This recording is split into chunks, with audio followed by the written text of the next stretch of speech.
దేవాలయంలో జరుగుతున్నటువంటి నిత్య అన్న ప్రసాద వితరణ కార్యక్రమంలో ఈ రోజు మన స్వాములందరూ కూడా అన్న ప్రసాద వితరణ చేస్తున్నటువంటి భక్తులు శ్రీ సిల్వేర్ జగయ్య గారు, వారి ధర్మపత్ని జయమ్మ గారు, వారి కూతురు శృతి గారు, అదేవిధంగా కుమారుడు శివ, అదేవిధంగా వాళ్ళ అల్లుళ్ళు, అదేవిధంగా కూతుళ్ళు అందరూ కూడా ఈరోజు మరి అయ్యప్ప స్వాములకి అన్న ప్రసాద వితరణ చేస్తా ఉన్నారు.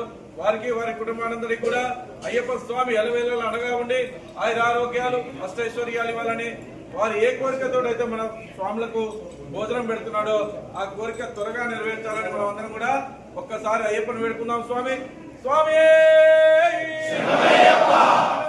ప్రభువే ప్రభువే ప్రభువే. స్వాములు అన్నిగా భావించద్దు, కొంచెం భక్తితో మన భోజనం పెట్టడానికి వచ్చింది కాబట్టి కొంచెం 10 నిమిషాలు